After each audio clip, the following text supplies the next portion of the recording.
বাপরে বাপ, পরিমণির স্ট্যাটাসে আগুন ধরলো অপু ভক্তদের কড়া জবাব। পরিমণির গোপন ছবি এবার ভাইরাল। ছোট্ট ভিডিওতেই বড় ঝড়। ফারহানা বিথি আর রাত কি আলাদা হয়ে যাচ্ছে নাকি? ভক্তরা নিশ্চিত শেষ হচ্ছে এবার তাহলে বিথি আর রাদের সম্পর্ক।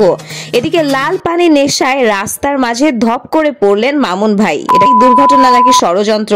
তাহলে শুরু করি পরিমণিকে দিয়ে। পরিমণি তার ভেরিফাইড ফেসবুক পেজে লিখেন, আগে ছিলেন 6 মাস হিন্দু 6 মাস মুসলিম, এখন 6 মাস আওয়ামী লীগ 6 মাস বিএনপি। এই স্ট্যাটাসে অপু ভক্তরা তো একদম ফুঁসে উঠেছে। তারা বলছে পরিমণি আসলে একটা সুযোগ সন্ধানী মহিলা। এতেই কিন্তু শেষ নয়। এক অপু ভক্ত তো পরিমণির কিছু গোপন ছবি ফাঁস করে ক্যাপশনে দেন, নষ্টা মহিলা, তোকে সবাই এখন বাংলাদেশের সানি লিওন নামে চেনে। আরেক দল আবার পুরনো ছবি দিয়ে বলছে, যখন পরিমণি প্রেগনেন্ট ছিলেন তখন আমাদের অপু বিশ্বাস দিদি তার খোঁজ নিতে ছুটে গিয়েছিল।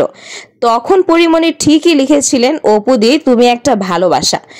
এখন ভক্তদের প্রশ্ন, এত ভালোবাসা গেল কোথায়? যেখানে অপু বিশ্বাস 6 মাস পর পর দল বদলায়, সেখানে পরি আপা যে 6 মাস পর পর টানা লাং বদলায়, সেটা কে বলবে? এবার আসি কন্টেন্ট ক্রিয়েটর ফারহানা বিথির কথায়। কয়েকদিন আগে ফেসবুকে ছোট্ট একটা ভিডিও ভাইরাল হয় ফারহানা বিথির।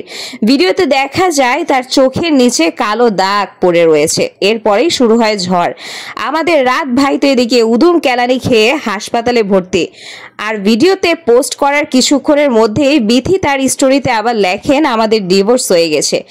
যদিও এখনো অফিসিয়ালি কিচ্ছু বলেননি বিথি, কিন্তু ভক্তরা মনে করছেন তাদের সম্পর্ক শেষের দিকেই যাচ্ছে।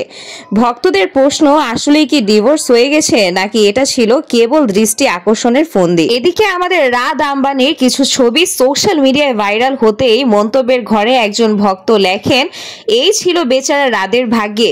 বউ দিয়ে ব্যবসা করার আগে হাজারো বার ভেবে দেখা উচিত ছিল। এখন কি হলো? বউও গেল, টাকাও গেল, হাসপাতালে একটা বেডও জুটেনি কপালে বেচারার, ফ্লোরে থাকতে হচ্ছে।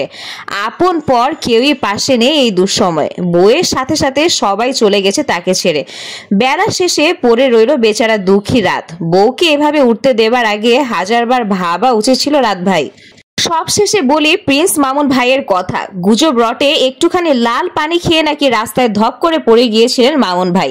অনেকে তো সরাসরি দোষ দিয়েছিলেন লায়লা আপাকে, কিন্তু মামুন ভাই গত রাতে লাইভে এসে স্পষ্ট জানালেন সে নাকি এক ফোঁটাও লাল পানি খায়নি এবং সুস্থ মস্তিষ্কে বাইক চালাচ্ছিল।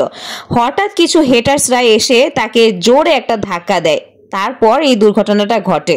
অন্যদিকে লায়লা আপা, তিনি তো এখন ফুচকা খেয়ে মজা নিচ্ছেন, যেন এসব নিয়ে তার একদমই মাথা ব্যথা নেই।